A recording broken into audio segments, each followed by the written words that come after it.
여러분 안녕하십니까? 광주 MBC 뉴스데스크입니다. 어젯밤 발생한 대구 농산물 도매시장 화재 소식을 접하고 남의 일이 아니라며 가슴을 쓸어내린 이들도 있습니다.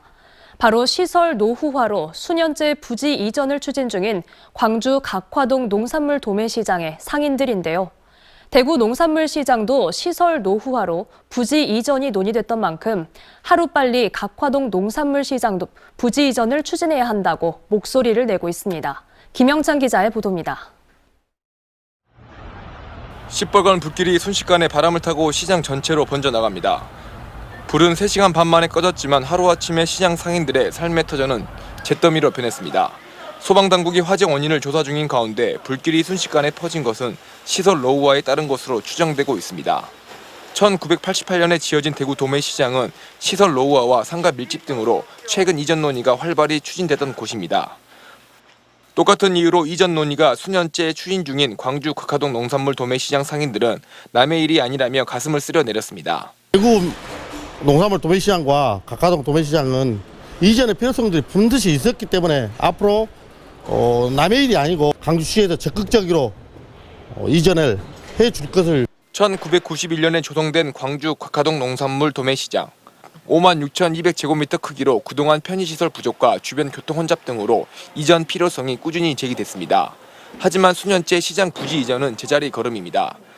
지난 9월 추진한다던 부지 이전 용역은 그린벨트 해제와 부지 활용 방안 등 복잡한 절차로 아예 용역을 시작도 못했습니다. 여기에다 도시철도 2호선 건설에 따른 지방채 발행으로 부지 이전에 대한 예산을 확보하기도 힘든 상황. 새로운 건물과 또 새로운 주차장, 또 새로운 부지 등이 필요하다고 우리 종사자들은 이전했으면 좋겠다는 생각들을 많이 가지고 있습니다. 지어진 지 30년이 넘은 광주 각화동 농산물 도매시장은 시설 노후화와 상가 밀집 등으로 여전히 화재 사고에 노출되어 있는 만큼 부지 이전과 현대화 시설 추진 등 근본적인 대책 마련이 필요하다는 지적입니다. MBC 뉴스 김영창입니다. 그런가 하면 다 지어놓고도 운영하지 못하는 시장도 있습니다. 220억 원의 사업비가 투입된 광양의 수산물 유통센터는 준공된 지 5개월이 넘도록 문을 열지 못하고 있는데요. 어떤 상황인지 문형철 기자가 살펴봤습니다. 광양항 인근에 위치한 지하 1층, 지상 4층 규모의 수산물 종합 유통센터입니다. 국비 56억 원을 포함해 222억 원을 들여 올해 5월 준공했지만 건물 내부가 텅 빈 채 5달이 지난 지금까지 문을 열지 못하고 있습니다. 핵심 시설인 수산물 도매시장을 운영할 사업자를 찾지 못했기 때문입니다. 건물이 준공되기 전 3차례에 걸쳐 모집 공고를 냈지만 신청서를 제출한 곳이 한 곳도 없었고 최근 4차 공고 이후 참여 의사를 밝혔던 법인 한 곳도 심사를 불과 사흘 앞두고 신청을 철회해 결국 사업자를 확보하는 데 실패했습니다. 법인에서 사무실도 몇 번 찾아오셔서 이렇게 말씀도 나누고 했었는데 내부에서 사업성이 떨어진다라는 판단이 있었던 것 같습니다. 지금까지 광양시가 접촉했던 9곳의 법인들은 30억 원에 달하는 초기 투자 비용 등에 대해 부담을 느낀 것으로 알려졌습니다. 운영 사업자 선정이 연이어 무산되면서 수산물 유통센터 개장은 결국 해를 넘기게 됐고 건물 2층부터 4층에 들어설 식당과 카페 운영자 모집 절차도 기약 없이 미뤄지고 있습니다. 광양시는 연내 도매시장 운영자 유치를 목표로 수협중앙회와 부산, 대구 등을 방문해 설명회를 진행하고 13억 원의 예산을 추가로 들여 사업자를 유인할 수 있는 냉장 창고를 내년 상반기 안에 구축하겠다는 계획입니다. 신중을 기해서 역량 있고 좀 견실한 업체를 찾고 싶다. 좀 더디 가더라도 그런 업체를 지금 저희가 선정하려고는. 개장이 계속해서 지연될 경우 세금 낭비란 비판을 피할 수 없는 상황. 광양시의 역점 사업이자 어렵게 정부 심사까지 통과에 건립된 수산물 유통센터가 애물단지로 전락하지 않도록 적극적인 대응이 절실한 시점입니다. MBC 뉴스 문형철입니다. 송이버섯을 훔쳐간 도둑을 잡아달라는 신고와 호소에도 수사기관이 움직이지 않자 농민이 직접 나서 범인을 잡았습니다. 거듭된 신고에도 수사기관이 움직이지 않았던 이유는 뭘까요? 임지은 기자가 취재했습니다. 산 꼭대기에 있는 구례군 한 송이버섯 농장. 한 손에 곡괭이, 다른 한 손엔 비닐봉지를 든 사람들이 농장을 누빕니다. 송이버섯을 훔치는 절도범들입니다. 벌써 3년째 이런 일이 일어나고 있는데 임산물 절도를 수사해야 할 구례군은 묵묵부답이었습니다. 과거 2019년부터 제가 신고했던 사건들은 저한테 어떤 처리 결과나 그런 통보도 받은 적도 없고 항상 이런 식으로 매년 피해를 당해오고 있습니다. 현재까지 파악된 피해 금액만 수천만 원으로 추정됩니다. 피해자는 CCTV에 담긴 범인들의 인상착의를 현수막에 담아 마을에 내걸기도 했습니다. 현수막에 실린 범인들 인상착의를 알아본 마을 주민이 이 씨에게 제보했고 이 씨가 직접 범인들에게 전화해 따지자 이들은 순순히 자신들의 범죄를 인정했습니다. 그런데 구례군은 황당한 이유를 대며 당장은 수사에 착수할 수 없다고 했습니다. 어디 사는지까지 다 특정을 해가지고 그거를 이제 신고를 하려고 전화를 하니까 자신은 지금 현재 그 특사경 발령을 못 받아서 조사를 못 한다. 그러니 형사과에 부탁을 해라. 취재가 시작되자 그제야 피해자 조사에 나선 구례군. 부모님 때문에 있기 때문에 저희가 수사를 안 한 건 아니에요. 수사기관이 움직이지 않아 직접 범인을 잡고도 황당한 답변을 들어야 했던 농민은 나라에 세금 내는 이유가 무엇이냐며 분통을 터뜨리고 있습니다. MBC 뉴스 임지은입니다. 경기 침체와 고금리, 고물가의 여파로 상가 공실률이 늘고 임대료는 떨어져 자영업자들의 어려움이 커지고 있습니다.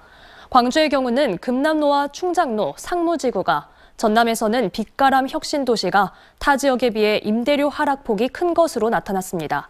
한신구 기자의 보도입니다. 올 3분기 광주 지역 오피스의 공실률은 15.3%, 전남은 23.8%로 광주는 6곳 중 1곳, 전남은 4곳 중 1곳이 비어 있습니다. 전국 평균 9.6%에 비해서 크게 높은 것입니다. 이렇게 공실이 늘어나다 보니 오피스와 상가 임대료는 계속 떨어지고 있습니다. 광주의 오피스 임대료는 지난 2분기에 비해서 0.29% 하락했습니다. 특히 금남로와 충장로는 상권 노후화에 따른 수요 감소로 0.38%, 상무지구는 높은 관리비로 인한 신규 임차의 어려움 때문에 0.36% 떨어져서 다른 지역에 비해서 하락폭이 컸습니다. 전남의 경우는 인구 고령화와 인구 유출이 지속되면서 임대료 하락 추세가 계속되고 있습니다. 특히 빛가람 혁신도시는 공급 과잉과 인구 유입 정체에 따른 장기 공실로 전분기에 비해서 1.73% 떨어져 다른 지역에 비해 하락폭이 2배 높았습니다. 3개월간 부동산 보유에 따른 투자 성과를 나타내는 투자 수익률 역시 광주는 1.03%로 6개 광역시 가운데 가장 낮았고 전남의 경우는 전국 평균의 절반인 0.8%로 꼴찌였습니다. MBC 뉴스 한신구입니다.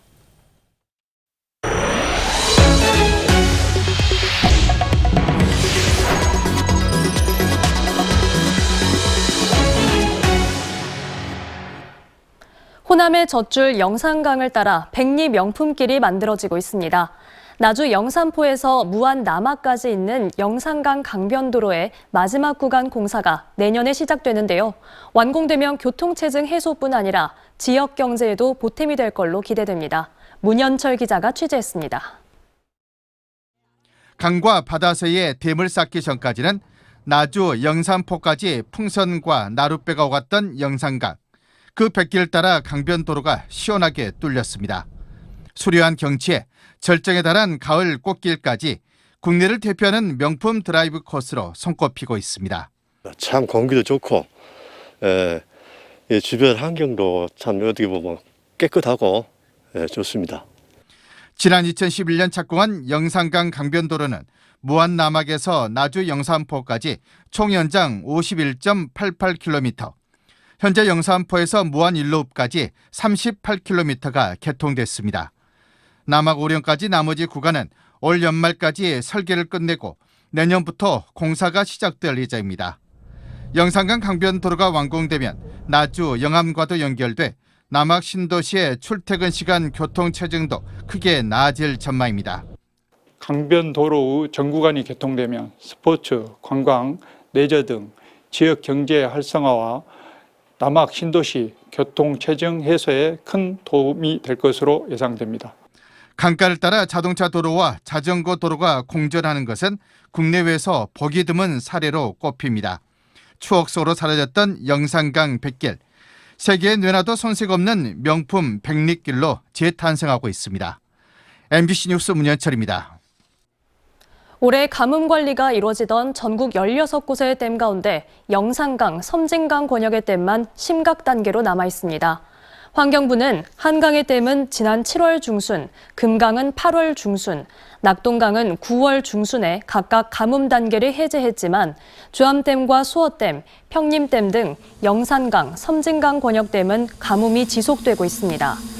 주암댐과 수어댐은 하천 유지용수 100% 감량, 생활공업용수 100% 하천수 대체 공급 등을 통해 용수 절감을 실시 중입니다. 상습 정체를 빚었던 호남고속도로 동광주에서 광산 나들목 구간이 최대 8차로까지 확장됩니다. 조우섭 더불어민주당 의원에 따르면 현재 4차로인 동광주에서 광산 나들목 사이 11.2km 구간을 6차로에서 8차로까지 확장하는 사업이 기획재정부 타당성 재조사를 통과했습니다.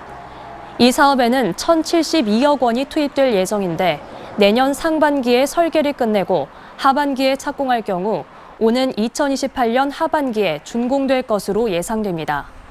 이 구간은 지난 1979년 2차로를 개통한 이후 1986년 4차로로 확장됐지만 교통 수요를 따라가지 못해 심각한 정체 현상이 빚어져 왔습니다. 기아 타이거즈가 정명원 투수 코치를 선임하는 등 내년 시즌에 대비한 본격 준비에 들어갔습니다.